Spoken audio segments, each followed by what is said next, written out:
Okay, for the first exercise we're just going to do a squat. Now, most people never do a squat properly, and this is one of the most important exercises that you need to master from the very beginning. So the most basic squat is just a body weight, or sometimes called a prisoner squat, depending on where you put your arms. We're going to do the prisoner variation, and that simply is standing with your feet just slightly wider than shoulder width apart. You're going to put your hands behind your head at your neck here, and this is going to straighten your torso up. And then all you do is bend from your hips and your knees and squat down as low as you can. So I squat here and then straight back up again. Now I practiced at this obviously so I can squat lower than maybe some of you can, and that's perfectly fine. If you can't do a full squat, you're just going to do a partial squat. You're only going to go as far as you can comfortably.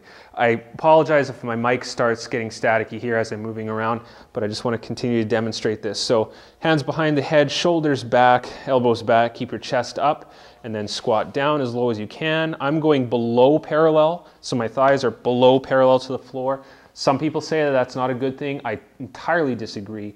Your knees should be strong enough to be able to do that. You watch little kids, they do it all the time and they don't have knee problems. So again, right to here, squat down, back up. You'll also notice that I keep my back flat. What I'm not doing is hunching forward, which is really bad. So I'm not doing this. I'm keeping my lower back curved. I stick my butt backwards and I squat down and straight back up again. So that's the body weight squat. I'm just going to do 3 reps here just to give you another demo.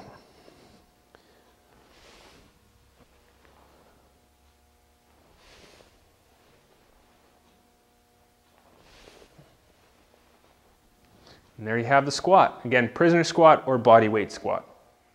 Here we have the push-up. Now, the push-up is a tricky one for a lot of people, women especially, because they just do not have that upper body strength at the point where they can do a full push-up without assistance.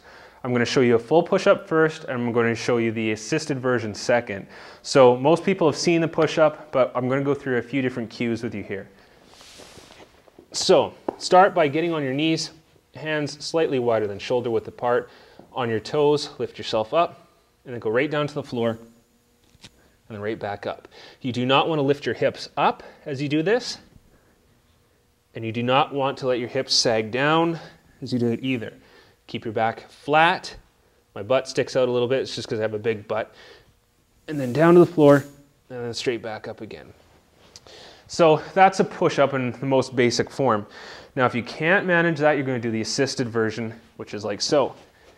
On your knees, cross your feet over. Now, here's a trick.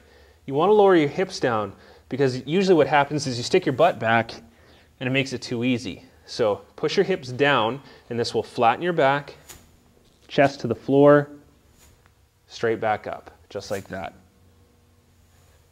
Do as many as you can that way, and then start working yourself up until you can do full. Just like so. So that is a regular push-up and assisted push-up. Always try for the harder version. If you can't do it under good form, assisted version it is. Okay, so now we're going to do a crunch. Now, this is probably one of the most basic, rudimentary abdominal exercises you'll ever come across, and nearly everybody does it wrong.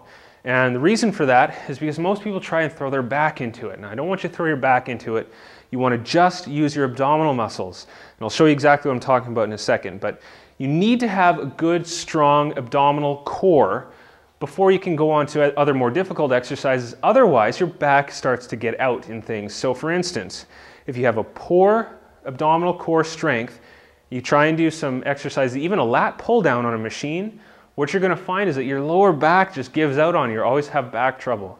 You know, a lot of other body weight type exercises, if you don't have that good core strength, that abdominal strength to support your back, your form just degrades and the exercise becomes useless.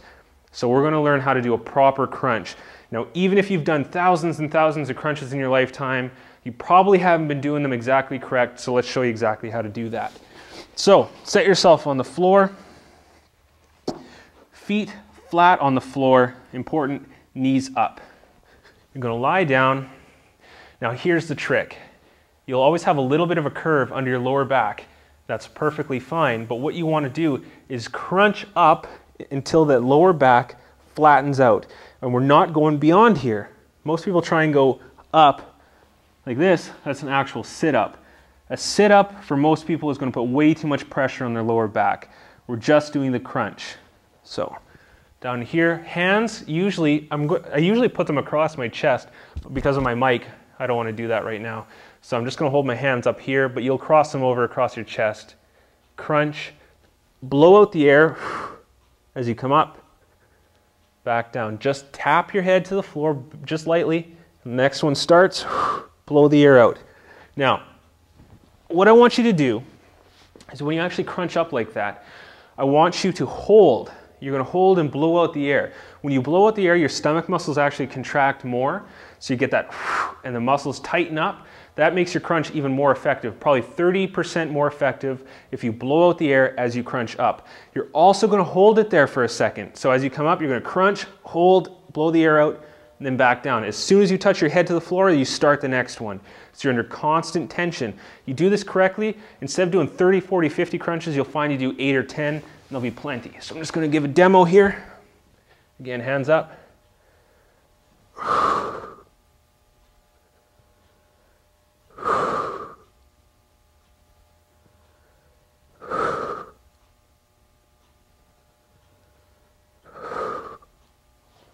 And that's your crunch. So again, don't spend time on the floor. As soon as you touch your head, crunch back up, blow the air out, tighten that stomach, forcefully tighten that stomach. You'll do 8 or 10 of those and you'll feel it everywhere in your stomach. Enough of this 30, 40, 50 crunches, 1,000 crunches, ridiculous. If you can do more than 30 crunches, you're not doing them right.